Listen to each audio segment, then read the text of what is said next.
मुझे लगा कि सिर्फ कहानियाँ नहीं बनाती हूँ मैं, कि बच्चों के साथ फ्रेंड बनना चाहिए, ये तो जुमले खूबसूरत लग रहे जी हाँ, होते, जी हाँ। बनकर एक्चुअली दिखाना भी पड़ता है। उसने मुझे उसके बारे में इतना कुछ बताया जो मेरे लिए थोड़ा-सा लम्हा ए फ़िक्रिया भी था।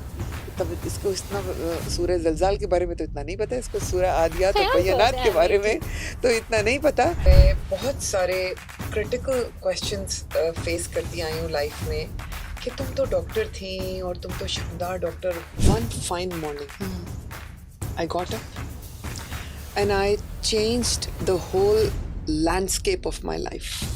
मुझे बाज़ औक़ात एक फ़ीलिंग आती है कि there is this I am so sorry एक गॉड सिंड्रोम लगता है कि एक इन्फेक्टेड हैं डॉक्टर्स कि they just feel that the white coats are they are the angels of mercy. Let's look at the good side of Pakistan from the lenses of the teachers, the doctors, the explorers, and the homemakers, the people who make Pakistan Pakistan. Catch me every week as we talk to different people and learn from their experiences so that we can work on building a better future because stories matter. Assalamu alaikum Pakistan. बहुत सारे आदाब तस्लीमात to all the Pakistanis all over the world and a very warm welcome to the good side where we meet people who make Pakistan Pakistan.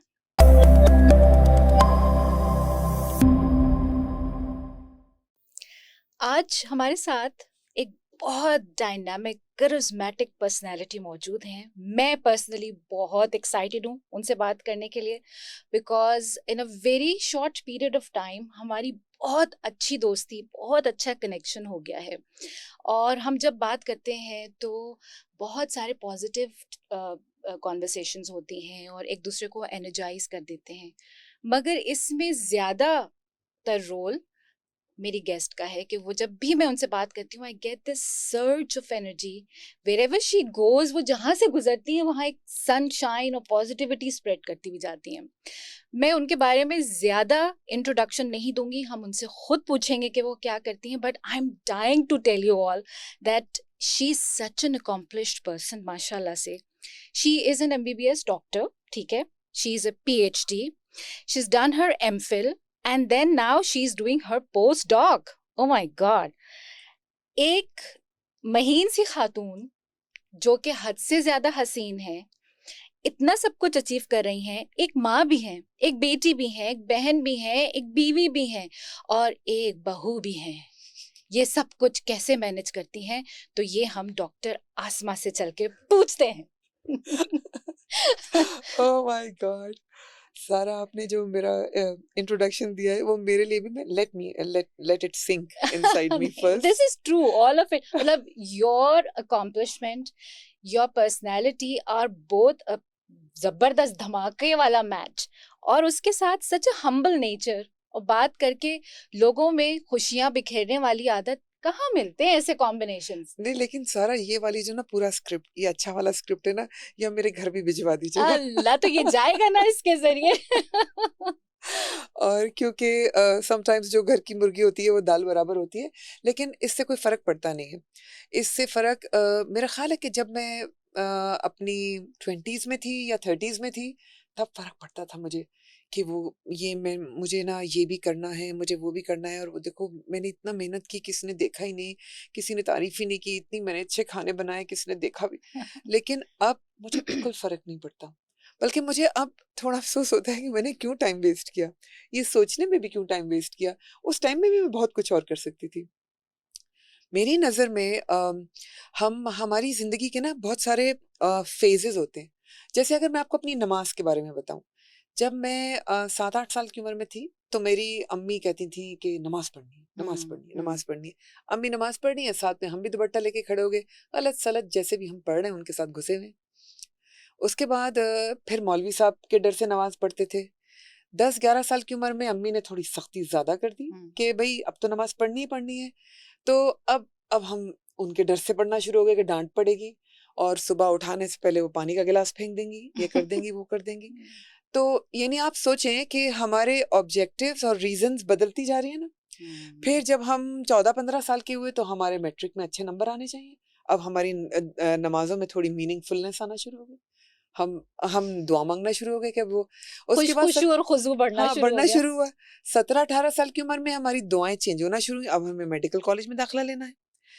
उसके बाद 21-22 24-25 साल की उम्र में यार हमारा फाइनली वो हमारा मेडिकल कॉलेज में अच्छे नंबर आ जाएँ और हम डॉक्टर बन जाएँ, फिर हमारी अच्छी जगह शादी हो जाए। आप सोचिए, नमाज़ की ट्रांज़िशन देखें, कैसी हो रही है? मतलब ये तो पूरी की पूरी उसके बाद 30 फिर हमारी औलाद, फिर औलाद के लिए, फिर करियर के लिए, फिर पैसों के लिए, फिर अच्छे रिलेशनशिप्स के लिए, न जाने क्या-क्या और इस स्टेज ऑफ लाइफ में आप यकीन कीजिए, वो मैं ये नहीं कहती कि वो गलत है, लेकिन इस पॉइंट ऑफ टाइम पे मैं खड़े होके ये सोचती हूँ कि यार मेरा ये ख़्याल है कि हमें सिर्फ़ ये दुआ माँगनी चाहिए थी कि अल्लाह जो करना बेहतरीन बेहतरीन करना। हक में बेहतर हो। और बेहतरीन कर मेरे लिए, मेरी औलाद के लिए, मेरे माँ-बाप के लिए और सब उन लोगों के लिए जो कि मेरे लिए अच्छा सोचते हैं या जो मेरे लिए अच्छा नहीं भी सोचते उनके लिए।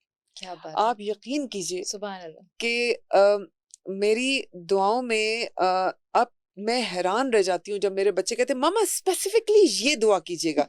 यहाँ तक कि मुझे टेक्स्ट में स्क्रिप्ट भी लिख के भेजते हैं कि मम्मा आपने ये वाली दुआ करनी है। और मैं दिल में सोचती हूँ, मैं हँसती हूँ, मैं कहती हूँ कि मैं इनको गलत नहीं कह सकती क्योंकि मैं भी बिल्कुल ऐसी ही थी। हुँ, कितने हम लोग अजीब है ना हुँ, कि हम अपने बच्चों से वो एक्सपेक्ट करते हैं जो हम अभी हैं हुँ। और हम बच्चों से वो एक्सपेक्ट नहीं करते जब हम वैसे थे तो हम करते थे ऐसा क्यों? क्या बात है! सोचते भी थे क्या हम। आपने ज़बरदस्त बात की है डॉक्टर आसमा, मतलब आपने पूरी पेरेंटिंग को समंदर को कूज़े में बंद किया है। Really okay Seriously, I can so connect with this. I keep telling parents कि आप जिस लेंस के साथ अपने बच्चों को चश्मे के देख रहे हैं, वो आप इस वक्त अपनी स्ट्रगल्स के बाद एक कामयाब लेवल पे पहुंचने के के बाद बाद don't expect them to be like you right now. Right now आप भी तो एग्जैक्टली गलतियां कर करके आगे पहुंचे हैं ना, ब्लूपर्स कर करके, मिस्टेक्स कर, so why expect them to be perfect? बिल्कुल। और पता है मैं अभी तो ये बात कह रही हूँ लेकिन जब मैं बच्चे से एक्सपेक्ट कर रही होती हूँ तो मैं एक्सपेक्ट कर रही होती हूँ कि उस तुमने नमाज जल्दी क्यों पढ़ी? मैंने तो इतनी देर में पढ़ी, तुमने इतनी जल्दी क्यों पढ़ी? मतलब व्हाई? मैं तो बहुत ही जल्दी पढ़ा करती थी। मुझे तो ये याद भी नहीं होता था कि मैंने कुल हुवल्लाहु भी पढ़ी है कि नहीं पढ़ी है। मतलब और मैं अपने बच्चों को सारा वक़्त ये एक्सपेक्ट करती हूँ कि वो मेरे जैसे हों अब जो कि मैं अब हुई हूँ। ऐसा बिल्कुल नहीं सोचना चाहिए।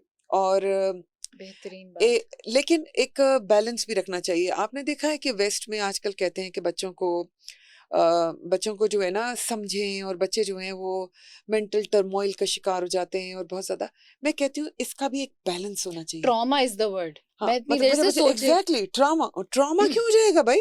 किस चीज का एक ट्रॉमा? हाँ, और डर के मारे आप बच्चों को कुछ कह नहीं सकते, बच्चे आपको आपके बारे में शिकायत लगा देते हैं और काउंसलर्स को बुला लेते हैं। ऐसा कुछ भी नहीं है। हमें बैलेंस रखना चाहिए।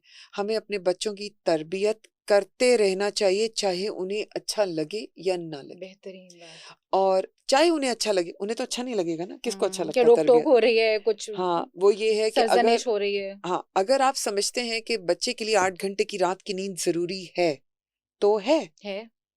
अब आप उसके ग्रोथ हार्मोन को अब आप मेडिकल की हार्मोनल उसको तो आप उसको चेंज थोड़ी कर निगेट तो सकते नहीं हैं। कर सकते उसके हाँ, साथ, हाँ। आपको पता है कि रात को ग्रोथ हार्मोन सीक्रेट होता है, आपको पता है कि there are so many things जो कि हमारी बॉडी रात को अडॉप्ट करती है। हम बच्चा सोएगा नहीं, हम्म, उसका न्यूरॉन सोएगा नहीं, तो वो कैसे वो करेगा?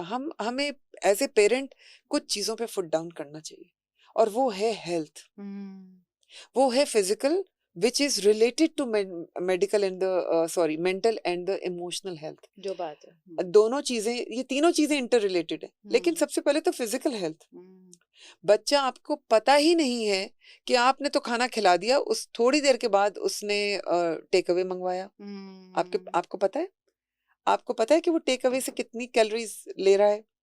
और उसमें कोई न्यूट्रिशन है भी कि नहीं उसके है? बाद वो कितना थक रहा है, हाँ। फिर उसके बाद वो स्क्रीन टाइम उसका जो है वो इतना ज़्यादा है, 24 घंटे में से 12 घंटे तो वो स्क्रीन पे बैठा हुआ है। हम्म, आप क्या एक्सपेक्ट करेंगे उसका? वो तो एक कन्फ्यूज़्ड पर्सनैलिटी का बंदा बनेगा, डिसीजन मेकिंग टोटली गॉन होगी उसकी। हम्म, जिस वक़्त उसकी ज़िंदगी में डिसीजन मेकिंग का टाइम आएगा ना, उसके डिसीजन मेकिंग फॉल्टी होंगे, बिल्कुल मेस्ड अप होंगे। उसको कॉन्फ्लिक्ट मैनेजमेंट तो उसके अंदर होगी ही नहीं। क्योंकि वो अपने आप को ही नहीं वो अपने इंटरनल कॉन्फ्लिक्ट से ही तो पहले वो उसको पता ही नहीं है कि वो इतना थका हुआ क्यों है। तो व्हाट यू सजेस्ट कि अब अगर रोक टोक करेंगे या बार बार तंबी कर रहे हैं, सरजनिश हो रही, तो बच्चे चिढ़ से जाते हैं और फिर वो एक शेल में बंद होने लगते हैं कि सामने बिल्कुल। ही नहीं आओ तो ये कुछ कहेंगे हाँ, ही नहीं। एग्जैक्टली। लेकिन ये कि कुछ ऐसा क्या करके दिखाया जाए बच्चों को, कुछ उसूल बनाए जाए घर में कि हाँ भाई ये एक टाइम मेज पे सब खाना खाएंगे और बस घर का जो पक्का हुआ होगा, दाल चावल सलाद जो भी कुछ है वो होगा और सबने यही खाना है, और एक दफा हम कुछ बाहर से कर लें। नॉर्मल। क्या कुछ उसूल बना लेने चाहिए, या मुझे ऐसा लगता है कि जो प्रिंसिपल्स होंगे तो बच्चे फॉलो करेंगे ना? अगर हम उसका नाम प्रिंसिपल रखेंगे ना, हम्म। तो फिर तो बच्चा फॉलो नहीं करेगा। हम्म। ठीक है ना? उसका नाम प्रिंसिपल नहीं होना चाहिए। ये मेरे एक बहुत अच्छे टीचर हैं जिनको आप अच्छी तरह जानती हैं। वो कहते हैं कि अगर कोर्स का नाम हम्म। बहुत अच्छा होगा ना, तो स्टूडेंट उसमें आएगा। ओके। उसका कोई बहुत ही कुछ क्रिएटिव खुश्क आउट। सा नाम होगा ना, जिसमें इतनी मुश्किल बातें उसके नाम में होंगी, तो बच्चा क्यों आएगा? सही मतलब बात है। तो अगर हम बच्चों के साथ उनकी कुछ हॉबीज को अपना लें, हम्म। जैसे कि अगर आपके बच्चे को, जैसे मैं अगर आपको बोलूं टेलर स्विफ्ट, अभी मैं इसलिए आजकल क्योंकि भाई मैं, इन है ना, ट्रेंडिंग में हाँ, है। तो अब टेलर स्विफ्ट हाँ, है, एक खातून है जो कि अब 30-32 मगरबी साल की दुनिया हो की चुकी हैं। आइकॉन है। हाँ, हाँ। अब 30-32 साल की हो चुकी हैं, लेकिन जिस जमाने में वो 11-12-13-14 साल की थी, उस जमाने से वो बहुत अच्छे गाने गाती हैं, और वो गाने जो हैं वो जो बच्चे उस वक्त 11-12 के थे वो उस वक्त भी सुनते थे, और जो अब 30 साल के वो अभी भी अब भी सुन रहे सुन हैं रहे ना, हैं, हाँ। वो अब भी सुन रहे हैं। और उन वो खातून जो है, उन्होंने 11-12 साल के बच्चे फिर भी अपने बनाए हुए हैं, यानी कि उनके उनके फैन फॉलोइंग सिर्फ वो बच्चे नहीं जो उनकी उम्र के हैं, वो बच्चे भी हैं जो अभी 11-12 साल के हो रहे हैं। तो अगर आप सारा दिन कहेंगे लाहौल वला कुव्वत, किस किस्म की बात कर रही है ये, इसका लिरिक्स सुने हैं, इसमें तो ये हम्म। बात है, इसमें तो शैतानियत है, इसमें तो ये है, तो वो आपका बच्चा आपसे कभी भी जो है कनेक्ट शेयर नहीं नहीं करे पे, करेगा। हाँ, वो आपके सामने नाम भी नहीं लेगा, बोलेगा भी बिल्कुल। नहीं। अब मैं आपको इसकी एक लेटेस्ट, अगर आप इजाजत दें तो हाँ। बताऊं कि मेरी साहबजादी हैं, 15 साल की हैं, तो उनको भी बहुत शौक था टेलर स्विफ्ट का कॉन्सर्ट देखने के, तो अभी हम अपने लास्ट ट्रिप में हम उनको दिखाने ले गए। ठीक है, तो जब हम उनको टेलर्स, तो अब हम उनको छोड़ने गए, फिर हम उनको लेने गए, 60-65 हजार लोग वहाँ थे, वहाँ रश था, वहाँ मतलब बहुत चैलेंजिंग सिचुएशन थी फॉर अ मदर, जो अपनी एक छोटी सी लड़की को अकेले छोड़ने जा रही है, क्योंकि मेरे पास तो टिकट नहीं था, उन्हीं के पास था। तो ये मेरे लिए चैलेंजिंग सिचुएशन थी। तो अब मैं एक होटल में जाके बैठ गई कि मैं अब 5-6 घंटे यहीं बैठूंगी, जा तो नहीं सकती, हाँ, न घर जाना जाके कैसे वापस आना। होगा। उस दौरान मेरी बड़ी साहबजादी हैं जो कि 28-29 साल की हैं, उनका हमें फोन आया। उन्होंने हमसे कहा, मम्मा देखिए अब आपने बहुत कुर्बानी दे दी है ना, लेकिन अब आप ये उनके मुंह पे मलिएगा नहीं। जब वो निकल के आएंगी, उनको उनको उनको जो है ना, मल मल के उन्हें ना बताइएगा कि मैंने कितनी कि देर तुम्हारा वेट डोंट किया। Rub it on her face, कि मैं इस 5 घंटे से बैठी हुई हूँ, मैं थक गई हूँ और मैं बात तो ये सही था। की है, हाँ, बात तो तो सही की अब है। आप जो है ना, एहसान जताने की स्प्री पे मत निकल जाइएगा। हम्म। ठीक है? तो ये बात उस वक्त तो मुझे बड़ी कड़वी लगी, लेकिन मुझे सही भी लगी, मेरे दिल को लगी। मेक मैंने कहा ये सेंस। बात तो सही है कि अब मैंने उसको करा दिया है ना, और मैंने बहुत स्ट्रेसफुल टाइम उठा लिया है ना, वेटिंग, पार्किंग, ये वो। तो अब मुझे उसको अगर मैं जितलाऊंगी, उसका तो सारा फन खत्म हो जाएगा ना। और आप यकीन कीजिए, मेरी बच्ची इतनी वो प्यारी है कि वो वहां से मुझे, मम्मा आर यू ऑल राइट, अब वो कॉन्सर्ट है, इतना शोर है, वो मुझे वॉइस मैसेज करी, mamma is everything all right with you, mamma बस मैं आ जाऊंगी इंशाल्लाह, जब खत्म होने से 10 मिनट पहले निकल जाऊंगी मैं। तो शी इज वो फील, परेशान हाँ, ऑलरेडी थी। ताकि आप रश में ना, वो ऑलरेडी वहां पर इंजॉयमेंट के दरमियान में उसको स्पर्ट्स आ रहे थे, कॉन्शियस, हाँ। हाँ, कि मेरी मम्मा जो है वो पता नहीं कहाँ होंगी, उनको पार्किंग मिली होगी कि नहीं, वो घर कैसे पहुंची होंगी, वो रश में फंस तो नहीं गई होंगी, all the time she was thinking. और लेकिन जब वो वापस आई तो मैंने उससे इतने सवाल पूछे, अच्छा ये दिखाओ, मैंने उसकी वो सारी वीडियोस देखी जो उसने बनाई थी वहां पर, हम्म। और वो मुझसे अब बात करती है टेलर स्विफ्ट की। मुझे खुशी हुई, और मुझे मुझे लगा कि सिर्फ कहानियां नहीं बनाती हूं मैं, कि बच्चों के साथ फ्रेंड बनना चाहिए, ये वो, ये तो जुमले खूबसूरत खूबसूरत लग जी रहे हाँ। होते, जी हाँ। बनकर एक्चुअली दिखाना भी पड़ता है। उसके लिए अपने आप को थोड़ा और दीजिए ये तो फिर मुझे मेरी बड़ी बेटी ने सिखाया। देखें।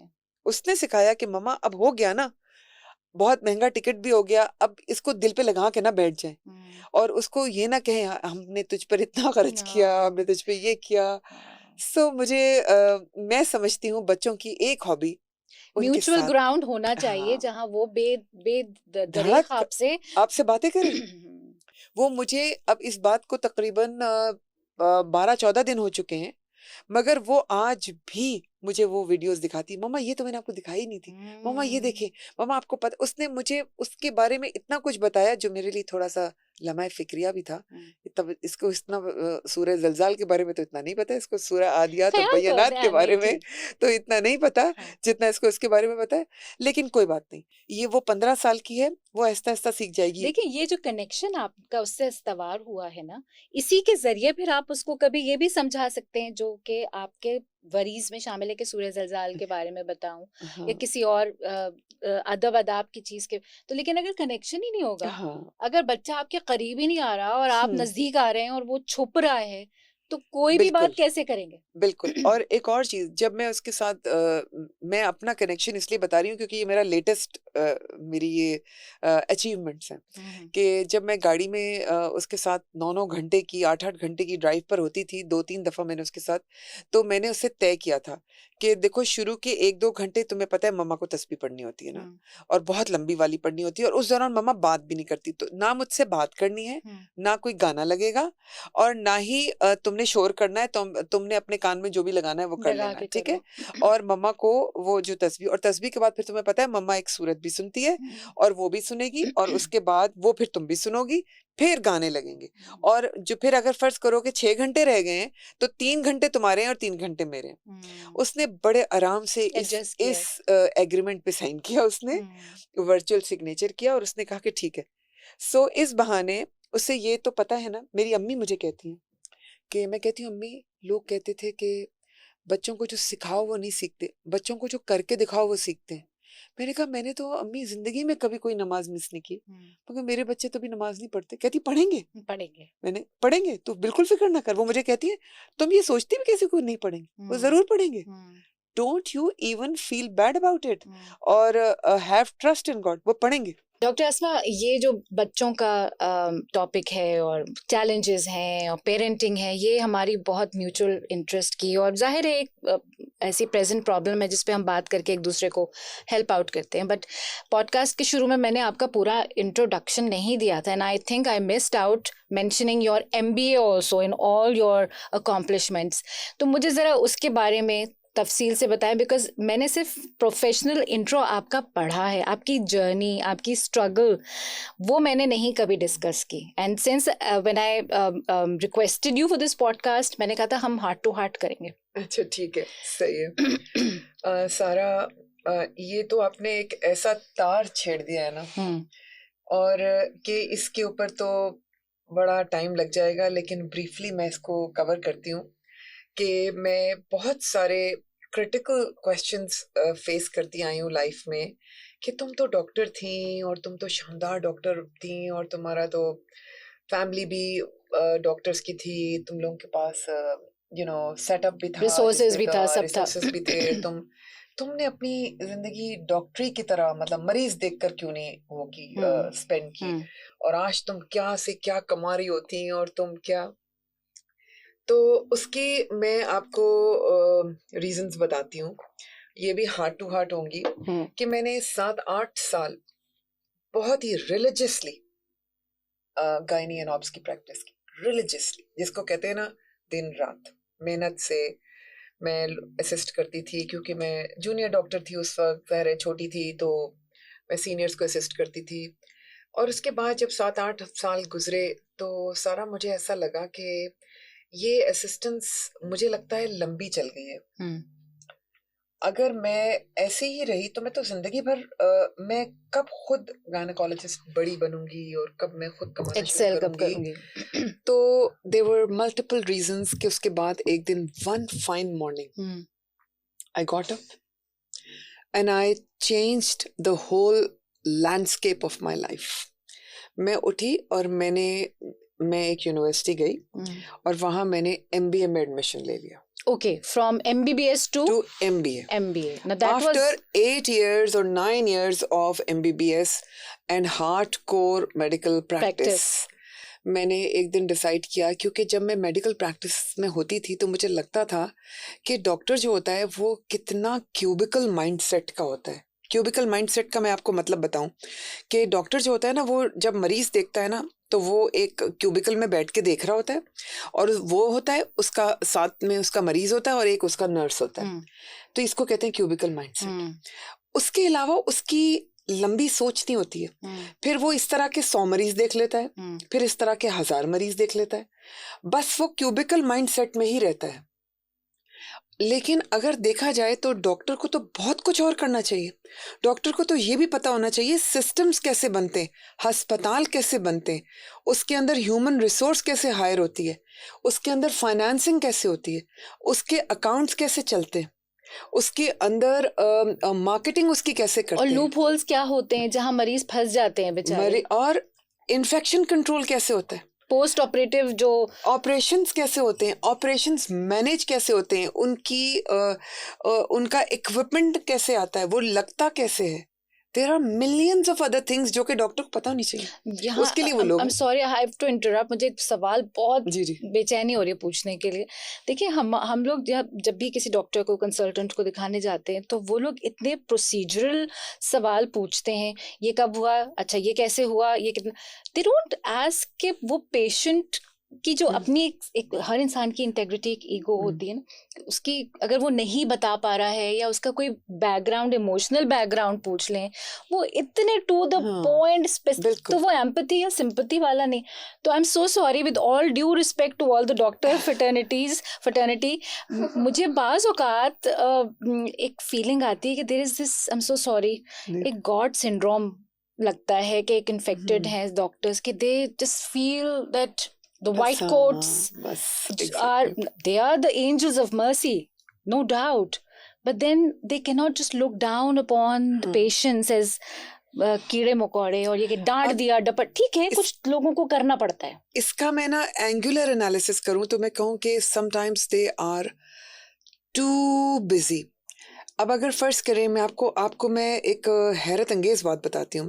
देर are doctors, of course I not take the names, who are busy enough to actually manage their practice like this, कि अगर फर्ज करें कि वो ये सोचते हैं कि मुझे एक वक्त में 40 मरीज देखने और इस क्लिनिक में मेरे पास 1 घंटा है, ठीक है, 1 घंटे मेरे पास ये कमरा है, अब 40 मरीज मैं देखूंगा तो मैं तो 40 नहीं देख सकता इस 1 घंटे में, तो मैं यूं करता हूँ, इस कमरे को 2 हिस्सों में डिवाइड करता हूँ, ठीक है, और एक हिस्से में मैं अपना असिस्टेंट बिठाता हूँ और वो आधे से ज्यादा सवाल वो पूछेगा और फिर एक नजर सिर्फ मुझे देखेगा मरीज, तो और एक तरफ मैं देखूंगा तो 20 मैं देखूंगा, 20 वो देखेगा, और इस तरह हम उस 1 घंटे में 40 मरीज निपटा देंगे। अब आप मुझे बताएं, उसके पास टाइम है जो वो आपकी तरफ उठ के भी देखे? उसको 40 मरीज मिल रहे हैं ना, वो एम्पैथी करेगा आपसे? उसके पास बड़े सवाल होंगे, वो जो है। और आपको पता है, आधा मुझे आज भी याद है कि जब मैं वार्ड में जाया करती थी तो मुझे पेशेंट्स क्या कहते थे कि डॉक्टर साहबा जब आप आती हैं ना तो हमारी तो बीमारी खत्म हो जाती है। यही तो मैं कह रही हूँ बात। आप हंसती हैं, आप मजाक करती हैं, आप कोई लतीफा सुनाती हैं, फिर आप मुझे कहती हैं उठो, लेटे हुए क्यों हो, और फिर आप जो है गप लगाती हैं, फिर हमारे साथ चाय पी, मतलब आप जैसा तो हमने कोई डॉक्टर ही नहीं देखा। मैं तारीफ नहीं कर रही अपनी, लेकिन मैं हूँ ऐसी। फैक्ट, मेरी मदर इन लॉ, उनको बहुत क्रॉनिकल बहुत सारे इश्यूज थे, वो यही कहती थी कि देखो डॉक्टर जो है ना, उसके हाथ का वो जब लम्स आए ना आपके पास, आपका हाथ पकड़े, आपकी नब्ज देखे, जैसे ही वो लम्स आपके पास आए, आपकी आधी बीमारी, उसकी मुस्कुराहट आपकी आधी बीमारी खत्म कर देती है।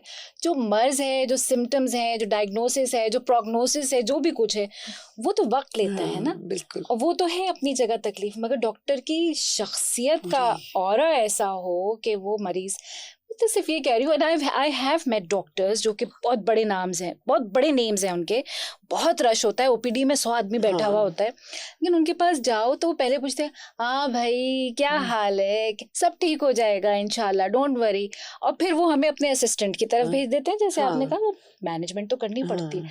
तो ये 2 मिनट मतलब प्यारे से जुमले हाँ, सुकून से। बिल्कुल। और मैं तो कहती हूँ ये आपने भी इसको समुंदर को कूजे में वो कर दिया। अरे 2 लफ्ज 2 बोल प्यार बस के, बस बस खत्म। अब डॉक्टर को तो मुझे ऐसा लगता था, जो मैं इसको रिकनेक्ट करूं दोबारा हमारी कॉन्वर्सेशन जहां से शुरू हुई थी, कि एमबीए। हाँ। मुझे ऐसा लगता था कि डॉक्टर्स को ना बहुत सारी और स्किल्स भी होनी चाहिए, सिर्फ और सिर्फ अपने और मरीज की स्किल नहीं होनी चाहिए।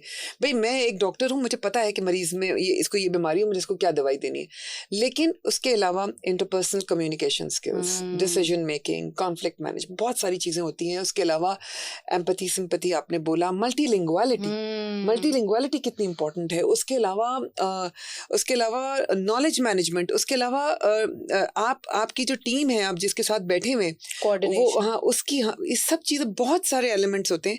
तो डॉक्टर को लीडर भी होना चाहिए। उस चक्कर में मैं गई थी एमबीए करने, कि मुझे कुछ और स्किल्स आ जाए। जब मैंने एमबीए शुरू किया तो मेरी तो दुनिया ही बदल गई। अच्छा। मुझे लगा दुनिया कितनी बड़ी थी। मैंने दुनिया को बर्ड्स आई से देखना शुरू किया तो मुझे लगा ओ माय गॉड, मरीज तो एक नुक्ता है जो बीच में मुझे नजर आ रहा है, उसके इर्द गिर्द अगर मैं इकोसिस्टम देखूं ना हेल्थ का, तो it's a big huge system. मरीज, फिर उसके अलावा उसका वो, फिर उसके सारा मेडिकल का पूरा अमला, फिर उसके अलावा सप्लाई चेन, फिर उसके अलावा पूरा गवर्नमेंट का सेटअप, और फिर पता नहीं हेल्थ केयर इकोसिस्टम में तो हजारों एरियाज हैं जहां डॉक्टर अपनी सर्विसेज इस्तेमाल कर सकता है। सिर्फ और सिर्फ हम क्यों उसमें फंस जाएं। बस फिर मेरी जिंदगी थोड़ी सी बदली। फिर मैंने एमबीए किया, फिर मैंने health care management, right? Health care, हाँ मैंने हेल्थ एंड हॉस्पिटल मैनेजमेंट में एमबीए किया। फिर मैंने एमबीए करने के बाद मैंने फार्मास्यूटिकल कंपनीज में सर्व किया। फिर मैंने डिफरेंट और एजुकेशन मेडिकल मैंने डिफरेंट इंडस्ट्रीज। डिफरेंट हाँ मतलब लाइक और डिफरेंट ऑर्गेनाइजेशंस में मैंने वो किया, जहां मैंने मैनेजेरियल कैपेसिटी में काम किया। काम किया। अब उस वक्त मैं ज़ाहिर है थोड़ी यंग थी, तो मैं मैनेजेरियल कैपेसिटी में मैंने बहुत लर्न भाग किया, दौड़ करनी पड़ती है। रिसर्च की मैंने। अच्छा, research research 50 I was reading in your introduction 50 research papers. नहीं, मेरे माशाल्लाह 27 हैं। अच्छा। और रिसर्च पेपर्स हैं, और उसके अलावा अल्हम्दुलिल्लाह अभी 4-5 अभी पाइपलाइन में चल रहे हैं, जो कि by the end of this year इंशाल्लाह 3-4 और हो जाएंगे। माशाल्लाह। और अल्हम्दुलिल्लाह, तो ये भी एक बहुत इंपॉर्टेंट चीज़ है। मतलब अगर फर्ज करें कि मैं एक ओपीडी में बैठती हूँ, मैं रात की ओपीडी कवर कर रही हूँ, रात के 9 से सुबह 9 तक, और उसके बाद मैंने 1 महीने का रिकॉर्ड उठा के देखा, तो मुझे लगा कि मेरी इस ओपीडी में रात 9 से सुबह 9 तक ज़्यादातर सर दर्द के मरीज आते हैं, और मैं इस लोकेलिटी में बैठती हूँ। तो ये तो मेरे लिए एक रिसर्च का टॉपिक है ना, बेशक। कि क्यों इतने सर दर्द हो रहे हैं इधर, और यही एज ग्रुप में क्यों हो रहे हैं, यही फीमेल्स में क्यों हो रहे हैं, यही औरतें ही क्यों वो हो रही हैं। मतलब 70% औरतें 40 से ऊपर वाली सर दर्द की शिकायत से रात के 9 बजे के बाद आती हैं। Oops. This is That is a telling us finding. something. तो इट इज Red flags, हाँ। तो अब इसका ये मतलब नहीं है कि मैं रिसर्च करूं, पेपर छाप लूं। इसका मतलब I should start thinking of epidemiological perspective से, कि इस एरिया में काउंसलर्स की ज़रूरत है, इस एरिया में स्कूल्स में भी काउंसलर्स की ज़रूरत है, इस एरिया में प्रॉबेबली फैमिली फिजिशियन कोई ऐसा यहाँ पर फैमिली काउंसलिंग सर्विसेज होनी चाहिए इस हॉस्पिटल में, जहाँ पर लोग आकर, शायद साइकोलॉजिस्ट बैठना चाहिए, शायद साइकियाट्रिस्ट, ताकि लोग आए और अपने वो करें। क्योंकि सर दर्द और ये जो है ये, और आपस की बातें, 99% लोगों को सर दर्द नहीं होता था, वो सिर्फ बाहर निकलने का एक बहाना होता था। तो मैंने इस तरह बड़े रिसर्च की, बहुत सारी चीज़ों में रिसर्च की। एक जगह मैं एक छोटी सी जगह है, एक मछेरों की बस्ती थी, तो वहाँ पर भी मैंने काफ़ी बड़ा रिसर्च प्रोजेक्ट किया, जहाँ पर मुझे पता चला कि अगर फ़र्ज़ करें मैंने 400 औरतों की हेल्थ प्रोफाइलिंग की, 400, उनमें से 150 से ज़्यादा औरतें रीमैरिड थी। ओके। आपने रीमैरिड जो है, हमने औरत के लिए तो सुना भी नहीं है। मतलब हम बहुत कम, हम अगर 200 औरतों से मिलते हैं तो 2 औरतें नजर आती हैं जिनकी 2 शादियां होती हैं, वो बेचारी बेवा होगी। लेकिन मैंने देखा जवान औरतें रीमैरिड, 150-200 औरतें रीमैरिड थी। तो ये एक एरिया ऑफ कंसर्न था। It's not just health profiling. वो पता चला कि वहाँ पर क्या वजह है, वहाँ पर गुटखा कितना कॉमन था, वहाँ पर क्यों तलाकें हो रही थी। So we actually conducted a research and we had different findings. Really? वो ये प्लेटफॉर्म नहीं है वो फाइंडिंग्स बात करने का, लेकिन डॉक्टर के लिए मैं आपको ये बता रही हूँ इन शॉर्ट कि डॉक्टर जो है वो सिर्फ मरीज नहीं देखता, इन्फॉर्मेशन है ये, मरीज नहीं देखता, वो हिसाब लगाता है कि यहाँ ये बीमारी फैल क्यों रही है। ये उसकी जिम्मेदारी है कि उसको ये पता चले कि ये यहाँ पर ये बीमारी क्यों है, यहाँ पर लोग यहाँ पर इतनी सोशल जो है प्रॉब्लम्स क्यों है, क्यों एक जवान औरत जो है उसकी तीसरी शादी है। Really? मतलब है कि एक 25 ईयर की औरत तीसरी शादी क्यों कर रही है वो, क्योंकि 12 साल में क्यों उसके बाप ने कर दी थी। ओके।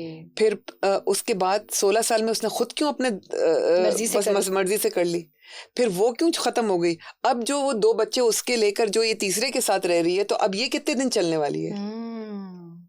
तो और जो है और आपको हैरानगी होगी कि एक जगह तो मैंने रिसर्च की जिसमें ये मुझे पता चला कि वहां पर औरतें हक महर में एक पुड़िया गुटखा लिखवाती हैं। नहीं करें ये एक it's a real time finding. Oh my God! कि हक महर में औरत एक पुड़िया गुटखा लिखवाती है, और औरतों ने मुझे खुद बताया, ये मैं किसी की सुनी हुई बात नहीं बता रही हूँ। और उसके बाद जब पूछा लोगों से कि जो भाई मैंने औरतों से पूछा भाई तो कहती है कि ना हमने पिछले को इसलिए छोड़ा, उसने हमारी बात नहीं मानी। Wow.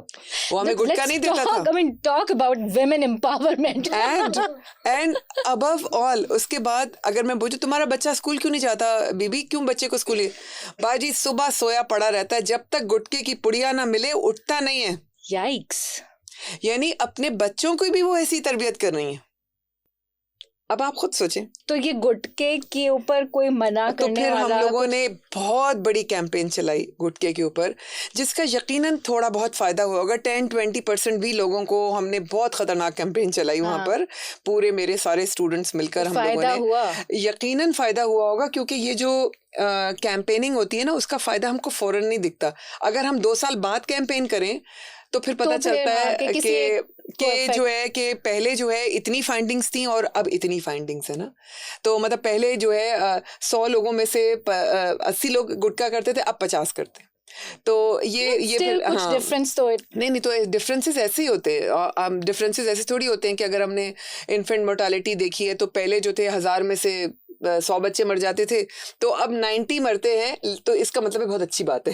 लेकिन 90 अभी भी मर रहे हैं, तो इसका ये मतलब नहीं है कि 90 को हमने 10 तो कम कर लिया। सो ये जितने भी हेल्थ केयर प्रोग्राम्स होते हैं ना, इनके इम्पैक्ट बड़े सालों में आते हैं। अब I want to really ask this question, हालांकि again this is not the platform for it, but एक बहुत ही तकलीफदेह बीमारी है, सिंस गायनी एंड ऑब्स का आपका बैकग्राउंड है, फिस्टुला। इसके जितने भी मरीज हैं वो इंटीरियर से बहुत ही खस्ता हाल इलाकों से आते हैं। क्या ये ऐसे ही है, या ये अपर क्लास में या जो अर्बन एरियाज में रहने वाली खवातीन हैं ये उनको भी अफेक्ट कर रहा है, और इसके लिए गवर्नमेंट क्या कर रही है, या प्राइवेट सेक्टर में? I know somebody who is doing an enormous job, a remarkable job, by opening a hospital specifically to cater this disease और free of cost for all the women. लेकिन वो औरतें जब तक वहां पहुंचती हैं ना, वो मरने ही वाली होती हैं। बिल्कुल आपने सही कहा। मैं आपको बताऊं, फिस्टुला जो है वो आपकी जिंदगी को तबाह करने के लिए कैंसर से ज्यादा मतलब उससे बेहतर है इंसान, मुझे कहना नहीं चाहिए, मरी जाए। हाँ, तो और वो क्यों होता है? जब आपकी डिलीवरी प्रोसेस के अंदर आपको आपके साथ बहुत ही जिसको कहते हैं ब्रूटैलिटी से आपको इंस्ट्रूमेंटेशन की जाए, जिसमें इलीगल अबॉर्शंस भी शामिल हैं, जिसमें थेराप्यूटिक अबॉर्शंस भी शामिल हैं, जिसमें दाई हैंडलिंग भी शामिल है, और जिसमें something like which I should not be mentioning here, मगर ये सिर्फ मिस हैंडलिंग से होता है। इट इज नॉट बीमारी, इट इज मैल प्रैक्टिस। बीमारी थोड़ी है। एक औरत बेचारी बच्चा पैदा करने गई है या उसका बच्चा अबॉर्ट हो रहा है और आप उसके अंदर इंस्ट्रूमेंट्स ऐसे डाल रहे हैं और जो कि आप उसको इतनी क्रूअल्टी से उसको आप हैंडल कर रहे हैं, तो नाजुक सा इंसान उसके अंदर क्या बचता है? एक नाजुक सी एक औरत ही होती है ना बेचारी, और वो तो फिर वो कट जाती है। फिर उसके बाद वो ठीक नहीं होता, क्योंकि वो ऐसी जगह होती है कि मतलब वो ठीक नहीं होती वो बीमारी, उसके लिए ऑपरेट करना पड़ता है, उसको ऑपरेट करना पड़ता है कांस्टेंट। वो उनकी मैरिटल प्रॉब्लम्स शुरू हो जाती हैं उनकी, बल्कि शुरू क्या हो जाती है, मैरिज तो ओवर ही हो जाती है एक तरह से ना, मैरिटल रिलेशनशिप्स ओवर हो जाते हैं। सो इट इज़ हाँ, अगर आपने मुझे पूछा अपर सोशियो इकोनॉमिक क्लास में, उसमें ज़रा निस्बतन कम होता है। उसकी वजह यह है क्योंकि वो बड़ी नाइसली हैंडल्ड एनवायरनमेंट में ये सारे क्योंकि प्रोसीजर्स होते हैं उनके, अस्पताल महंगे होते हैं और उसके बहुत ही ट्रेंड डॉक्टर्स होती हैं, दाइयाँ वहाँ होती नहीं हैं, और बहुत ही हाई प्रोफाइल वहाँ पर, ये नहीं कि अगर खुदा न खास्ता कोई प्रॉब्लम हो भी जाती है फ़ौरन सर्जन आ जाता है, फ़ौरन ब्लड अरेंज हो जाता है, फ़ौरन सब कुछ हो जाता है, एवरीथिंग इज़, और जो है पेन किलर्स बड़े अच्छे मिल जाते हैं, एनेस्थेसियोलॉजिस्ट फ़ौरन available, everything is actually well meant, well managed, managed. Well managed. So इसलिए वहाँ पर ये बहुत कम होता है, और अगर होता है तो वो सू भी कर देती है वो औरत आपको। लेकिन हाँ, हमारे यहाँ सू करने नहीं का नहीं, होता है, अंदर अंदर होता है, बाहर नहीं आता। अच्छा बाहर नहीं आता। ओके और वो जो है, जो स्मार्ट लोग होते हैं उन्हें पता होता है कैसे करना है। तो ये कि ये चीज़ें पब्लिक नहीं होती हैं, अखबार में नहीं आती हैं, आ भी जाती हैं कभी कभी, लेकिन नहीं आती।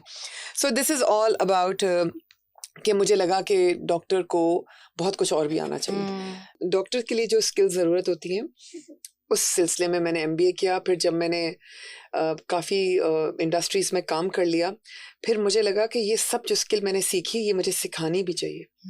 Then I joined academic industry, और फिर मैं यूनिवर्सिटी में आई, और अब मैं माशाल्लाह पिछले 15 साल से यूनिवर्सिटी सेटअप में हूँ। माशाल्लाह वहाँ मैंने एमफिल किया, एमफिल बिजनेस मैनेजमेंट में किया, लेकिन चूंकि मैं डॉक्टर थी तो मेरी सारी रिसर्च जो थी वो हेल्थ केयर पे थी, हेल्थ केयर के ऊपर हेल्थ के ऊपर थी। और उसके बाद फिर मैंने उसी तरह मैंने पीएचडी किया अल्हम्दुलिल्लाह। उसमें मेरा जो थीसिस था वो भी मैंने डॉक्टर्स के ऊपर किया, हाँ और डॉक्टर्स को लीडर्स बनाने के लिए मैंने एक टूल डेवलप किया पाकिस्तान में, और अल्हम्दुलिल्लाह वो टूल जो है वो इंटरनेशनली एक्सेप्ट हुआ।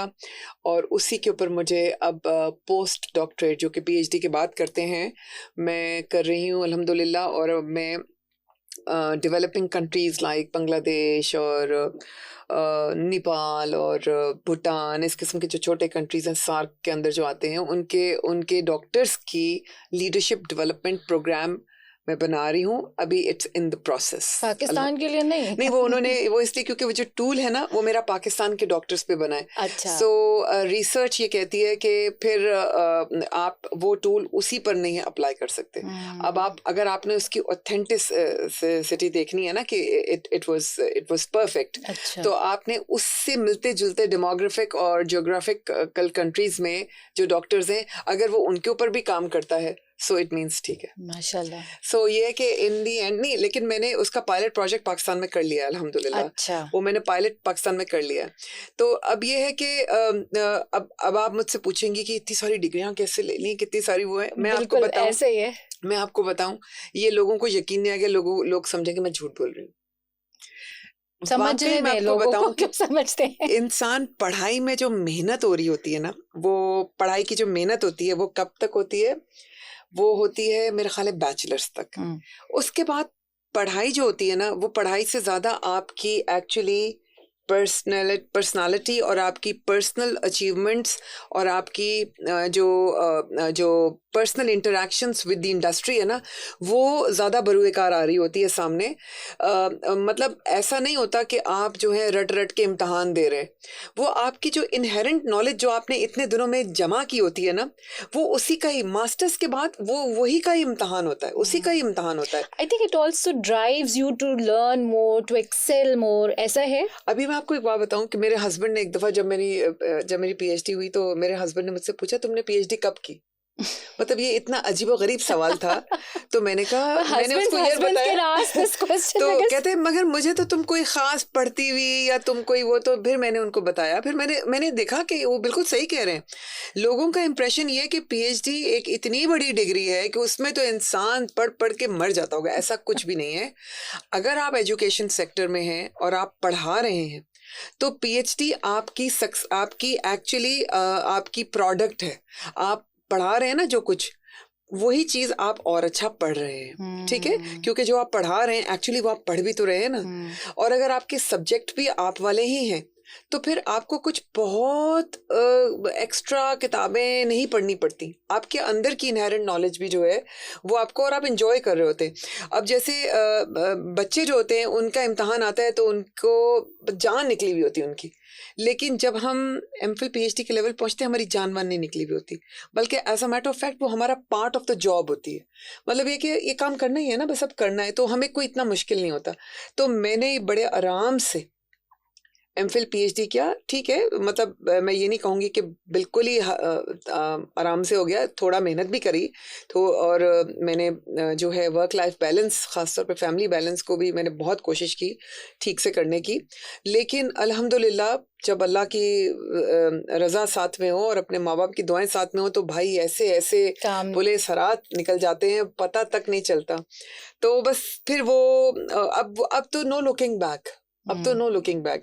तो अब मेरा मियाँ मुझसे कभी कभी ये पूछते हैं, मुझसे मेरे हस्बैंड मुझसे ये पूछते हैं कि अब मजीद क्या करना है, करने का प्रोग्राम। तो मैं उनसे कहती हूँ कि देखो ये अब it's not education, it's actually my lifestyle now. अब जैसे लोगों का लाइफस्टाइल होता है, कुछ लोग जो होते हैं वो उनकी हॉबीज होती है जिम करना, कुछ लोग स्विमर्स होते हैं, कुछ लोग ट्रैवल करते हैं, कुछ लोग शूटिंग करते हैं, कुछ लोग यू नो देयर। तो मेरी जो ये मेरी हॉबी है एक तरह से, मुझे अच्छा लगता है, मुझे अच्छा लगता है कि मैं नए नए आर्टिकल्स पढूं, मैं नए नए रिसर्च के ऊपर, मैं ज़रा सा मैं सड़क पे भी जा रही होती हूँ तो मुझे रिसर्च आइडिया आ जाता है एक फटाफट, और मैं अपने स्टूडेंट्स के साथ शेयर करती हूँ और फिर हम उस पर काम शुरू कर देते हैं। और दूसरा ये कि तो ये सब चीज़ें, ये थी मेरी पूरी प्रोफेशनल वो। लेकिन ये कभी नहीं सोचना चाहिए, घर में अगर कोई औरतें हैं जो कि बैचलर्स करके शादी हो गई है, जिनकी मास्टर्स करके, उन बहनों से, उन बेटियों से खुदा के लिए मेरी ये दरख्वास्त है कि आप सब लोग जो हैं ये मत समझें कि पढ़ाई कोई मुश्किल चीज होती है। बिल्कुल मुश्किल नहीं होती पढ़ाई, ये सिर्फ हमें लग रहा होता है मुश्किल, जब तक हम उसमें घुसते नहीं हमें पता कैसे चलेगा। आप मुझे बताएं, आप लोग ऑनलाइन प्रोग्राम्स करें, ऑनलाइन वो जो है कोई स्किल सेट सीखें, ऑनलाइन चीजें कर लें आप। मैं तो कहती हूँ आप ऑनलाइन भी क्यों करें, आप यूनिवर्सिटी जाएं, एक दफा यूनिवर्सिटी जाके तो देखें, बड़ा मजा आता है, बड़ा मजा आता है। आप अच्छा सा तैयार होकर रोजाना जाएं, आपकी वहां भी इज्जत होती है, आप यंग हो जाते हैं, आप 10 साल छोटे हो जाते हैं, क्योंकि आप अपने से 10 साल छोटे के साथ पढ़ेंगे। मैं तो कहती हूँ कि हर लड़की को इसलिए नहीं पढ़ना चाहिए कि मुझे कमाई करनी है, इसलिए पढ़ना चाहिए कि पढ़ना एक बहुत मजे की हॉबी होती है। बिल्कुल इस तरह जिस तरह कपड़े बनाना हॉबी आपकी, आप पढ़ के तो देखें ना, इतनी मजे मजे की चीजें आप पढ़ेंगे, और फिर जब आप लोगों के सामने बात करेंगे, ओहो, फिर तो आप देखिएगा मार्केट वैल्यू आपकी कहाँ से कहाँ पहुंच जाएगी। लेकिन उस बात करने के लिए अंदर कुछ मवाद भी तो हो कि जब आप पढ़ना शुरू पढ़ेंगे करेंगे, तो फिर पढ़ेंगे तो पढ़ना शुरू करें तो मवाद। आज अखबार में मैं देख रही थी, कोई लड़की है जिसने YouTube से या किसी ऑनलाइन एकेडमी से पढ़ा के remote area somewhere in Sindh I believe she is passed the CSS exam. तो बहरहाल वो CSS एग्जाम एक खास बेंचमार्क, एक खास उसको चेक करता है। But what you said was के इल्म तो एक बहता दरिया है, आप किसी से भी कहीं से भी कोई किताब उठा लें, किताबें पढ़ें। मुझे याद पड़ता है हमारी दादी और ये बड़े लोग बात किया करते थे, प्रॉपर स्कूलिंग लड़कियों के लिए उस जमाने में नहीं हुआ करती थी। बट माय दादी वाज सो वेल रेड कि लाइब्रेरी में जितनी किताबें थी उन्होंने पढ़ा ली थी। 6 साल की उम्र से वो शेर कह रही हैं और फारसी में भी कह रही हैं। हमारी नानी who never received any formal education, Farsi में शेर याद, उर्दू में शेर याद, और हर मौके की मुनासिबत से अशार वो निकल के आते थे सामने। और वो जाहिर है जब मौके की मुनासिबत से बोल रहे थे तो समझ के बोल रहे थे, और कोई स्कूलिंग नहीं, कुछ डेटा कितना होगा सोचिए। तो इल्म तो ये वाला मामला है। आप लोगों को, यंग औरतों को और उन ख़वातीन को जो घर पे मैसेज दे रही थी, प्लीज़ एक मैसेज पेरेंट्स को भी दें हु वरी एंड जो अपनी एंग्जाइटी में बच्चों की एजुकेशन के लिए परेशान हो रहे हैं। 7 साल 8 साल की उम्र के बच्चे हैं और माएँ अपना सर धुन रही हैं परेशानी में कि इसमें इतना पोटेंशियल है, ये वो नहीं कर रहा जो करना चाहिए, ये स्कूल बदल रही हैं, यहाँ से वहाँ, वहाँ से यहाँ, just because they are not satisfied कि ये इसकी एकेडमिक जर्नी जो है ये कितनी अच्छी होगी। अभी तो तेरे सामने हाँ, आसमां और भी है और भाई। क्या। 7-8 साल की उम्र में तो उसको प्यार करें, अपनी वैल्यूज दें। तो एक हम्म, मैसेज उन मैं एंग्शियस पेरेंट्स के लिए भी। अच्छा देखिए, मैं इसलिए ये मैसेज दूंगी, मैं इसलिए मैसेज दूंगी क्योंकि मैं भी वही एंग्शियस पेरेंट थी, और अब मैं अपने बच्चे पढ़ा के बड़े कर चुकी हूँ, और अब मैं सोचती हूँ कि मैंने क्या कर दिया, मैंने क्यों उन बच्चों की भी जिंदगी परेशान की हुई थी, और खुद तो मैं परेशान थी। कैन यू बिलीव कि मैं बच्चों के लिए कुरान खानी रखा के दुआएं मंगवाया करती थी कि इसका उस जगह एडमिशन हो जाए, इसका उस जगह एडमिशन हो जाए। रो रो के हशर हो जाता था अगर मेरे बच्चे का नंबर नहीं आते थे। ये मैं आपको अपनी एक पैथेटिक स्टोरी बता रही हूँ। तो मैं आपसे ये कह रही हूँ कि वाकई इस पॉइंट ऑफ टाइम पर मेरे तीनों बच्चे माशाल्लाह अल्हम्दुलिल्लाह तीनों परफेक्ट जा रहे हैं, माशाल्लाह। और परफेक्ट जा रहे हैं, और तीनों ने बिल्कुल मेरी पसंद की कोई चीज नहीं की। मैं तीनों को डॉक्टर बनाना चाहती थी क्योंकि मैं डॉक्टर थी ना, इसलिए। मगर मेरे तीनों बच्चों ने कहा एक्सक्यूज मी, हम डॉक्टर नहीं बनेंगे, लेकिन इसका कहीं भी ये मतलब नहीं है कि वो कोई अच्छी चीज नहीं बने। तो अल्हम्दुलिल्लाह तीनों ने अपनी पसंद से अपने लाइंस सब्जेक्ट्स को चुने हैं। छोटी वाली ने तो अभी चुने नहीं है, लेकिन वो भी अपनी पसंद से चुनेगी, और मैं बिल्कुल उसको उसके ऊपर कोई प्रेशर नहीं डालूंगी। और बस मैं वाकई ये बताऊं कि बच्चे जो हैं जब डिस्कनेक्ट हो जाते हैं ना, आप सोच भी नहीं सकती कि ये गिल्ट आपको मार डालता है कि मैं उस वक्त कहाँ थी, किधर थी। मैं कहाँ थी जब बच्चा 25 साल का बच्चा आपसे आके कुछ शेयर करे कि मम्मा मैं आपसे कहना चाहता था मगर आपने मेरी बात कहाँ सुनी थी, मुझे आपसे डर लगता था। अल्लाह अकबर। अगर मैं कोई चीज अचीव नहीं करता था तो मैं आपको बताता नहीं था क्योंकि मुझे आपसे डर लगता था। आज मैं एक गिल्टी पेरेंट आपको बता रही हूँ कि ऐसा ऐसा कभी भी ना होने दीजिएगा। बच्चों की गलतियां करने दें उन्हें, और बच्चों की गलतियों के बाद उन्हें फिर सीने से लगाएं, उनको फिर सीने से लगाएं, उनको कहें कि नहीं बेटा कोई बात नहीं, हो गई, अब नहीं करेंगे हम। और अपना खौफ ना बैठने दें बच्चों के दिल में। ये मैं आपको दिल की बात बता रही हूँ, ये मैं बिल्कुल कोई ऐसी स्टोरी नहीं कर रही हूँ, ये मैं दिल की बात बता रही हूँ। माशाल्लाह मेरे बच्चों को कोई खास नुकसान नहीं हुआ, लेकिन मैं सोचती हूँ कि काश वो जब ये कह रहा है तो यकीनन उस वक्त उसने उन चंद सालों में मुझे कितना मिस किया मिस होगा। मैं किया उसके होगा। सामने थी, लेकिन मुझे मिस फिर भी वो करता था। वो रीच आउट उसको नहीं कर सक रहा। बस उसको डर लगता था, अम्मी अब्बू से डर लगता था उसको। उसको लगता था डैडी डांटेंगे, उसको लगता था मम्मा डांटेंगी।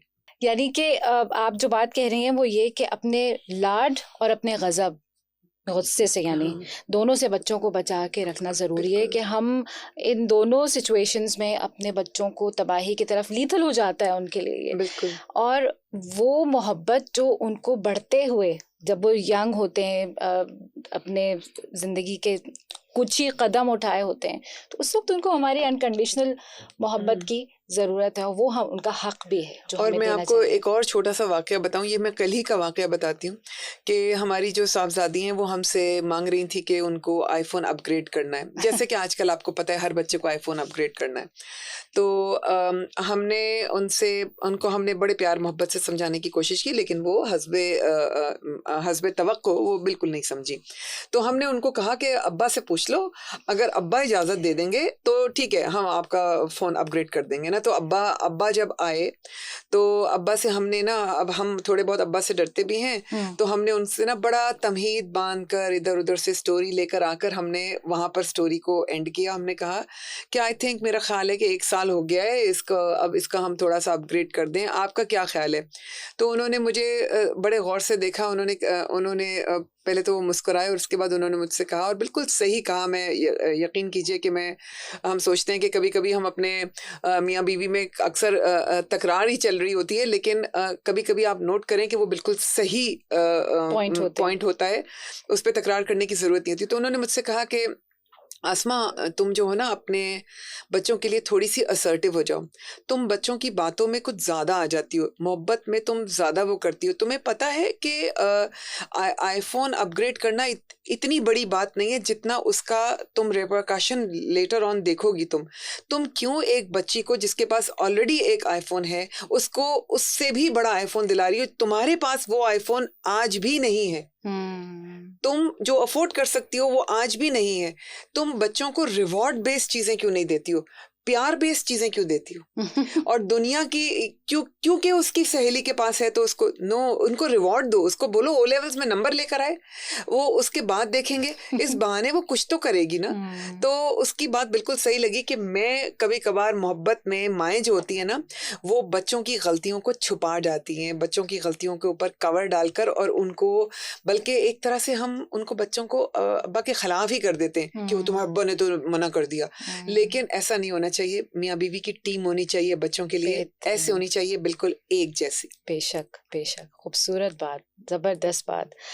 अच्छा, अब आपका अमेरिका का सफ़र, जहाँ पे आप पोस्ट डॉक रिसर्च और वहाँ के चैलेंजेस, क्विकली अगर हम इस पे भी बात कर लें, बिकॉज आप आती हैं जाती हैं और हर दफ़ा मज़ीद खूबसूरत और एनर्जेटिक होकर आती हैं, तो ये सफ़र होता है आपका। तो वहाँ के बारे में थोड़ी बात कि वहाँ क्या चैलेंजेस हैं, कि तो हमें यहाँ बैठ के लगता है ना ख्वाब, वाह अमेरिका जा रही हैं, लेकिन चैलेंजेस तो वहाँ पे भी होते हैं। एग्जैक्टली। और आप सोचें कि मैं वहाँ की ग्रीन कार्ड हूँ, मैं वहाँ जाके रह सकती हूँ, लेकिन मैं क्यों नहीं रह रही? मतलब मुझे अभी भी थोड़ी देर पहले मेरे एक इंडियन फ्रेंड का SMS आया हुआ था और मुझे कह रहे थे कि it's a dream for an Indian at least, पता नहीं आप पाकिस्तान में क्या है, कि अगर किसी के पास ग्रीन कार्ड होता है तो वो जो है, आप क्यों नहीं वहाँ जाके रहती हैं? आपको तो जॉब्स भी मिल जाएंगी, आपको तो आप बल्कि मिल भी गई थी आपको जॉब्स, और आप छोड़ के क्यों आ गई? तो इसकी मैं आपको रीज़न बताऊं कि हम जिस तरह बच्चों को रेस करते हैं ना, वो हमारे कल्चरल वैल्यूज़ के बिल्कुल एन मुताबिक होता है। हम अपनी कोशिश पूरी करते हैं, लेकिन जब आप वहाँ के सिस्टम में जाते हैं, जो बच्चा यहाँ 15 साल का हुआ है, वो बच्चा अचानक से वहाँ 16वें साल में वहाँ जाएगा, तो वो जो बच्चा वहाँ 15 साल का हुआ है उसके लिए वो चीज़ें बहुत नई होंगी, लेकिन जो यहाँ 15 साल का हुआ है वो एकदम से कल्चरल शॉक में जाएगा। और 15-16 साल की बहुत छोटी उम्र होती है, बहुत कल्चरल शॉक के लिए बहुत छोटी उम्र होती है।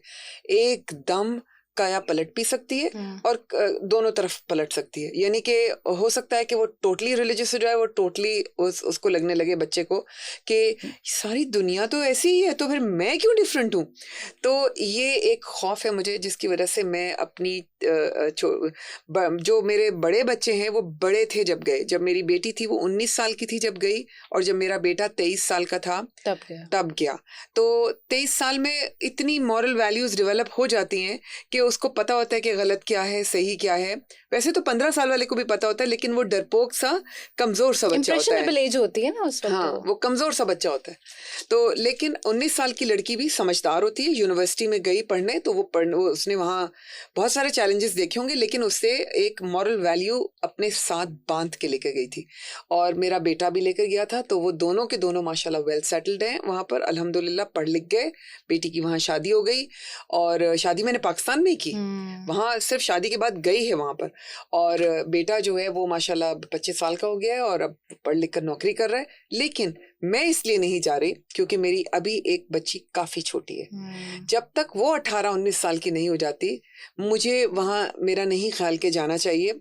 और क्योंकि उसके लिए एक मैं अभी मेंटली खुद उसके लिए तैयार नहीं हूँ कि मैं उसको, वहाँ बहुत चैलेंजेस हैं। वहाँ एलिमेंट्री स्कूल के चैलेंजेस अलग हैं, वहाँ पर नौकरी ढूंढना, वहाँ पर घर लेके रहना, घर का मॉर्टगेज, गाड़ियाँ, एक ऐसा सिस्टम होता है जो यहाँ नहीं है। यहाँ आप अपने बाबा अजदाद के घर में रहते हैं, मज़े से 4-5 नौकर होते हैं, ये होता है आपकी सारी ज़िंदगी बड़े मज़े में होती है। मासी आके सफाई कर जाती है। वहाँ जी ऐसा कुछ भी नहीं होता। वहाँ पर आप जाएंगे, आप अपने इतने सारे रुपए लेके जाएंगे जो वहाँ इतने से रुपए बन जाएंगे, और वहाँ इतने से रुपए में कुछ भी नहीं होता। सो इसलिए बेहतर ये है कि आप जो जिस जगह रह रहे हैं उसको अच्छा उसको अच्छा बनाएं, उसी को लिवेबल बनाएं। लेकिन अगर हिजरत को खुदा ने भी पसंद किया, हमारे हजूर ने भी पसंद किया, उन्होंने भी हिजरत की, इसका कतई ये मतलब नहीं है कि मैं हिजरत के खिलाफ बात कर रही हूँ। हिजरत के कोई खिलाफ नहीं है। अगर आपको रोजी किसी और जगह, किसी और मुल्क में अच्छी लगती है, तो ये तो हमने बाउंड्रीज बनाई, अल्लाह ने थोड़ी बनाई, अल्लाह ने तो दुनिया बनाई थी। तो जिधर आपको अच्छी रोजी मिलती है आप जाएं, लेकिन आप अपनी मॉरल वैल्यूज अपने साथ बांध के लेके and be ready to accept the challenges and changes that come along with the change. क्योंकि चेंज कहना और ये कहना कि हाँ हम लाइफस्टाइल चेंज कर रहे हैं, ये बहुत मजे की बात है, बहुत अट्रैक्टिव है, बड़ा एक्साइटिंग लगता है, मगर चेंज इज नॉट इजी भैया, नॉट एट ऑल। और change brings with itself with it a lot Lot of of pain other, a and lot of stresses. challenges, lot of other things. So ये मेरा नहीं ख्याल के जो है, मेरा ये ख्याल है कि इस लाइफ में जो औरतें हैं और जो खास तौर पे जो अब यंग कपल्स हैं, everybody is aspiring to go to Canada or USA. US, not a bad thing, मैं बिल्कुल ये नहीं कह रही, अच्छी बात है, लेकिन या तो बहुत छोटी उम्र में चले जाएं, मेरी उम्र में जाएंगे तो भाई आपको झाड़ू पोछा सब कुछ करना पड़ेगा और बर्फ़ हटानी पड़ेगी, गाड़ी खुद चलानी पड़ेगी, ग्रोसरी खुद लानी पड़ेगी, सब काम खुद करने पड़े। तो भाई हम तो इस यहाँ के मुल्क के आदी हैं, तो हम तो यहीं बैठे हुए खुद जवानी में चले जाएं तो यहाँ ठीक तो है। कचरा फेंकने के लिए भी हमें, कल मेरे बेटे से बात हो रही थी, he is in Chicago living in with his चचा, तो कहेंगे अरे अम्मी मुझे अभी याद आया हमने कचरा नहीं फेंका, कल कचरे की गाड़ी आने वाली है, अब सुबह डांट पड़ेगी। मैंने कहा तो जाओ तुम फेंकाओ, कि मैं सवेरे उठ के फजर के वक्त चला जाऊंगा फेंक दूंगा। And I remember when I was in states के रात को अगर गलती से हमने कचरा नहीं फेंका तो घर सड़ने लगता है, और रात को याद आता था जब आप नमाज पढ़ के बिस्तर में लेट गए और तब आप वो कचरे का थैला लेके जा रहे हैं, तो मैं तो अपने साथ एक डंडा लेके जाती थी, क्योंकि वो बड़े वाले डम्पस्टर्स थे उनमें रैकून्स होते थे, और जैसे ही आप उसका ढक्कन खोलें वो छल के आपके ऊपर आते थे। तो ये यहाँ तो मासियाँ और कचरे वाला अलग आता है और माली अलग आता है और गेट कीपर अलग है, तो ये शहाना लाइफस्टाइल नहीं मिलेगा। वो तो वहाँ मिलेगा ही नहीं, आप कितने भी अमीर हो, आप कितने भी अमीर हो, वहाँ पर आपको शहाना लाइफस्टाइल नहीं मिलता। आपके पास हफ्ते में एक दफा मेड आएगी अगर आप बहुत अमीर हैं, और हफ्ते में एक दफा वो होगा, बाकी आपने खुद अपना किचन साफ करना है, अपना सब कुछ करना है, इसके लिए तैयार है तो फिर जाइए। लेकिन जवानी में सब काम हो जाता है। मेरा नहीं ख्याल के मिडिल एज में 40 के बाद 45 के बाद आप कहीं जाएंगे तो ये life is not bed of roses. अच्छा डॉक्टर अस्मा, आपने अपने गायनी और ऑप्स की बात की और इतने मज़ेदार प्रोग्रेसिव आपने जिक्र किया रिसर्च का, दैट ये बहुत सोचने की और एहसास करने की बात है कि आपने इलाकों के मसाइल को समझते हुए उनको कुछ रिसर्च किया। कोई ऐसा एक्सपीरियंस जो कि यू कैन नेवर फॉरगेट, कोई ऐसा मरीज, कोई और इंसिडेंट ऐसा हुआ हो तो अगर आप शेयर करें, something that is still fresh in your mind like yesterday? मेरे लाइफ में इतने सारे एक्सपीरियंसेस हैं, इतनी सारे हैं कि मैं which one to pick is again a challenge. तो let me think about it. आपने मुझे एक दफा वो बताया था, आजकल हज का जमाना है, हज पे जा रहे हैं लोग, आप हज पे गई थी और एक मरीज को, हाँ एग्जैक्टली, वो मेरी जिंदगी का एक बहुत ही वाकई लाइफ चेंजिंग एक्सपीरियंस था कि मैं खैमे में थी, मिना के खैमे में थी, तो मेरे साथ एक खातून थी जो बुरके में थी, यानी कि वो खैमे में भी बुरके में थी, यानी कैन यू बिलीव कि मैंने उनकी शक्ल नहीं देखी थी। अब खवातीन के खैमे में एक खातून बुरके में है, तो उन्होंने मुझसे आहिस्ता से आके पूछा कि मैंने सुना है आप डॉक्टर साहिबा हैं, तो मैंने कहा जी। तो उन्होंने कहा कि वो मेरी ना टांग में थोड़ी चोट लगी हुई, अगर आप चेक करें। मैंने कहा जी बिल्कुल ज़रूर। तो मैंने उनकी टांग में जो ज़ख्म देखा तो मेरी पैरों तले, जिसको कहते हैं ना ज़मीन, निकल गई। Oh my God. मुझे ऐसा लगा कि ये मेरी तो मुझे चक्कर आया, थोड़ा मुझे चक्कर आ गया। इतना बड़ा ज़ख्म था जो नीले रंग का था, और एक ऑलमोस्ट एक छोटी सी फुटबॉल के साइज का उनकी टांग के ऊपर वो था। मतलब सह कैसे रही थी वो, पता नहीं वो औरत चल कैसे रही थी वो औरत। वो तो मैंने उसको कहा कि अगर आप बुरा ना माने तो मेरे हस्बैंड जो हैं वो डर्मेटोलॉजिस्ट भी हैं, कॉस्मेटोलॉजिस्ट भी हैं, और उसके अलावा वो इन्फेक्शन कंट्रोल में भी काम करते हैं। तो अगर आप कहें तो मैं उनको बुला लूँ, साथ वाले खैमे में ही हैं वो। तो उन्होंने कहा नहीं, वो पर्दा करती हैं तो वो तो बिल्कुल नहीं दिखाएंगी ना। तो मैंने उनसे कहा, मैंने उनको रिक्वेस्ट की कि आप जो हैं प्लीज़ दिखा दें, नहीं तो आप फ़ौरन इसी वक्त हस्पताल जाएं, और आप मुझे अपने मियाँ का नंबर दीजिए, मैं उनको बुलाऊंगी और उनसे कहूँगी कि आपको फ़ौरन अस्पताल लेके जाएं। तो हमने उनके मियाँ का नंबर लिया, मियाँ को बताया, और मियाँ को बताया कि ये सिचुएशन बहुत ख़तरनाक है, अगर आप उनको अस्पताल नहीं लाए तो फिर आप मेरे हस्बैंड को देखने दें। तो उनके मियाँ राज़ी हो गए और उन्होंने कहा कि आप दिखा दें। तो हमने, वो खातून जो थी, उन्होंने इतना किया कि उन्होंने खैमे में से सिर्फ अपनी टांग बाहर निकाली, और बाहर मेरे हस्बैंड आए, उन्होंने देखा, उन्होंने मुझसे कहा कि ये तो टांग कटने की सिचुएशन है, गैंग्रीन हो रही है, ये टांग कटने की सिचुएशन के करीब हम आ चुके हैं। तो अब आप जो है ना, या तो इनको आप मुझे बताएं कि आपके पास दवाइयाँ कौन सी हैं। तो मैंने अपने बैग में। अब ये खुदा का, ये देखें, ये खुदा का खेल था कि जब हम मक्का से निकलने लगे थे तो हमारे टूर ऑपरेटर ने हमसे कहा कि देखिए हम सिर्फ एक बैकपैक लेके जाएंगे, एक बैकपैक, और हम कुछ नहीं और लेके जा सकते, कोई ख़ास चीज़ें नहीं है, तो आप बैकपैक में अपनी बस ज़रूरत का सामान रखिए।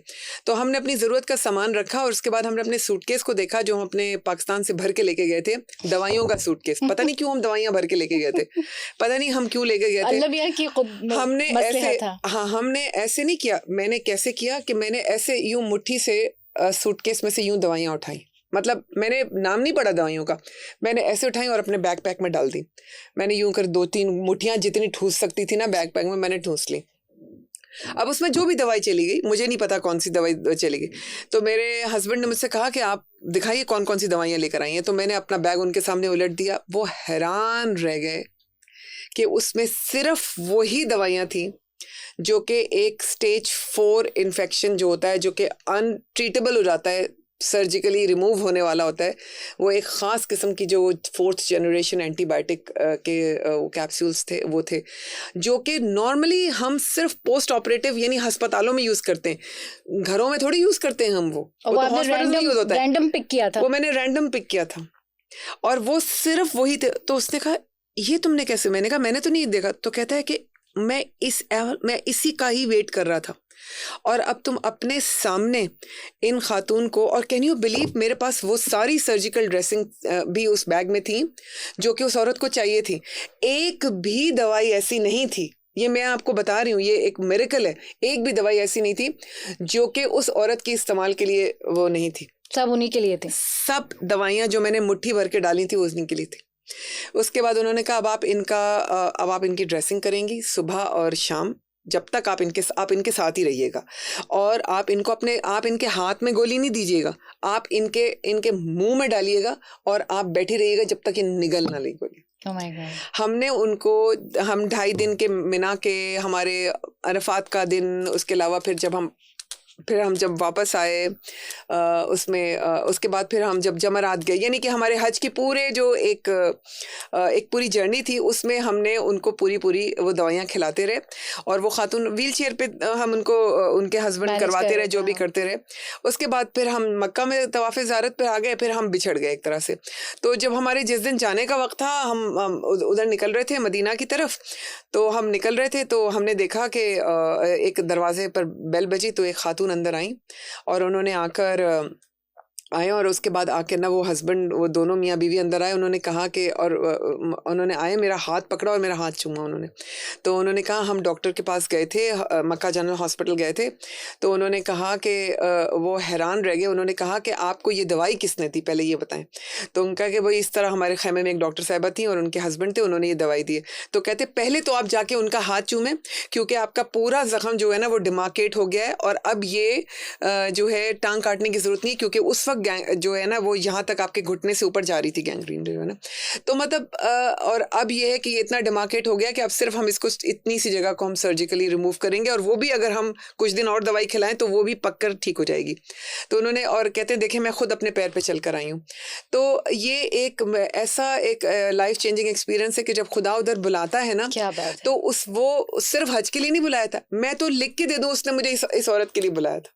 क्या बात। और हमें जब अगर ये मालूम करना हो कि हमारा हज कबूल हुआ कि नहीं हुआ, तो हमें ये वाक़यात याद करने चाहिए। वरना 5 नमाजें तो हम यहाँ भी पढ़ते हैं, कुरान मजीद तो हम यहाँ भी पढ़ते हैं, चल के पढ़ लिया वहाँ पर। और वहाँ जो है ना हज जो होता है वो एक साथ रहने, एक दूसरे को बर्दाश्त करने और एक दूसरे को सहने और एक दूसरे की मदद करने का नाम होता है हज। हज में गुस्सा, हज में लड़ाई, हज में स्टेटस को देखना कि ये इतने पैकेज का हज है, ये इतने पैकेज का है, मेरे पास ये होना चाहिए, मेरे पास वैन नहीं आई, मेरे पास वो नहीं आया। आप बस अब हज पर आए हैं, जितना भी आपने पैसा खर्च किया वो वहीं छोड़ा है। अब आप सिर्फ हज पर हैं और हज को ऐसे करें जो कि नमाज रोज़ा आप यहाँ भी पढ़ते हैं। मैं आपको एक बात बताऊं, हज में तो इतना खुशू खजू भी नहीं आता जितना हम यहाँ अपनी कमरे की फजर में पढ़ते हैं। हज में इतना खुशू खजू नहीं आता क्योंकि इतना रश होता है, इतना वो होता है, खुशू करने के लिए इतनी दिक्कत होती है, इतनी लंबी लाइन, बस वो पढ़ लिया, तवाफ गुजर गया, सही गुजर गई। हज में इतना खुशू खजू लाना बड़ा मुश्किल काम होता है। हज का नाम ही यही है कि आप लोगों की कितनी मदद काम आते हैं। तो मुझे तो अपने खुदा पर पूरा यकीन है कि खुदा ने मुझसे और मेरे हस्बैंड से अल्लाह मियाँ ने एक आपको मरीज का, वसीला बना हाँ, दिया एक किसी की। मरीज का हेल्प करनी थी, और उसकी 4-5-6 दिन जो हमने हेल्प की, उस हेल्प ने मुझे आज भी एक सेंस ऑफ अचीवमेंट है, 10 साल हो चुके हैं कि सुभान मुझे अल्लाह। लगता है कि मुझे खुदा ने हुआ, तो ये मेरे लिए एक जिंदगी में एक लाइफ ना चेंजिंग एक्सपीरियंस था। नाकाबिले फरामोश वाक़या, और I think this is beautiful. अभी हम रिकॉर्डिंग से पहले ये बात कर रहे थे कि लोग हज पे जा रहे हैं, और माशाल्लाह अल्लाह ताला सबके हज कबूल करे, और सबको सादत जो है ये मिले और अफोर्ड भी कर सकें लोग जाने के लिए। लेकिन अल्लाह की मर्ज़ी होती है अपने घर जिसको बुलाना चाहे। और मस्जिद नबवी में जब मैंने हज किया अपनी वालदा के साथ, तो मस्जिद नबवी में हम बैठे हुए हैं और वहाँ पे ख़वातीन बैठ के बात कर रही हैं, तुम किसके साथ आई, वहाँ पे क्या तुम्हें मिला, लगेज टूरिस्टर मिले, ये मिला वो मिला। And I was just thinking कि जो बात आप कह रही हैं कि कहाँ बैठे हुए हैं, ये तो सोचें। आप Exactly. हुजूर के दरबार में बैठे हैं, रोज़े के सामने बैठे हुए हैं, सहन में बैठे हैं मस्जिद नबवी की, और आप ये स्टूपिड बातें कर रहे हैं कि क्या पैकेज कितने का, और कौन सा एजेंट, और क्या आपको उससे मराहतें मिली, सहूलतें मिली।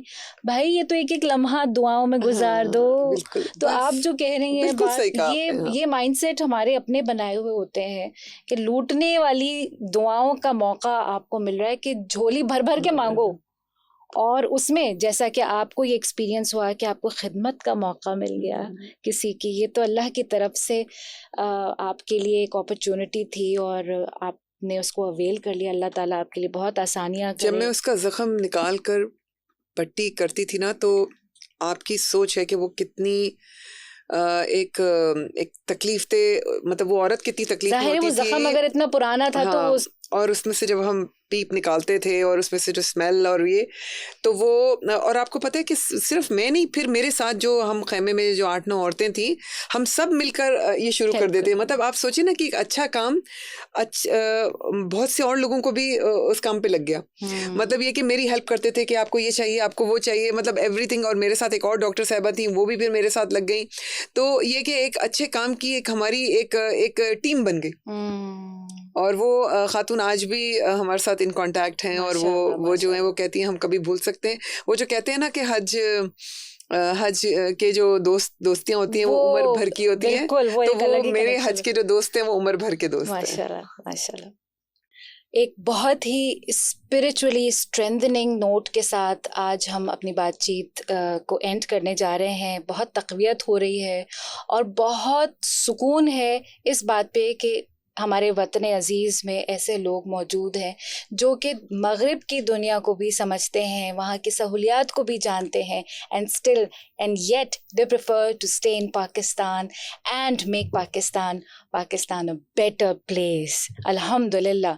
सो अपने इर्द गिर्द ऐसे लोगों को ढूंढें जो कि in their own way they are trying to do something for this country in a positive way, और ऐसे लोग मिल जाएंगे। बहुत दूर नहीं जाना पड़ेगा, मेरे करीब बैठी हैं और इतनी मज़े मज़े की बातें बताएं। बहुत शुक्रिया doctor Asma for your time and sharing your life and learning with us. आपने मुझे बुलाया। नहीं, हम देखिए यही तो बात है कि हम्बलनेस होना भी ज़रूरी है। जो दरख्त फलदार होते हैं, जिन पे फूल होते हैं, वही झुकते हैं, जिन पे कुछ नहीं होता वो अकड़े रहते हैं।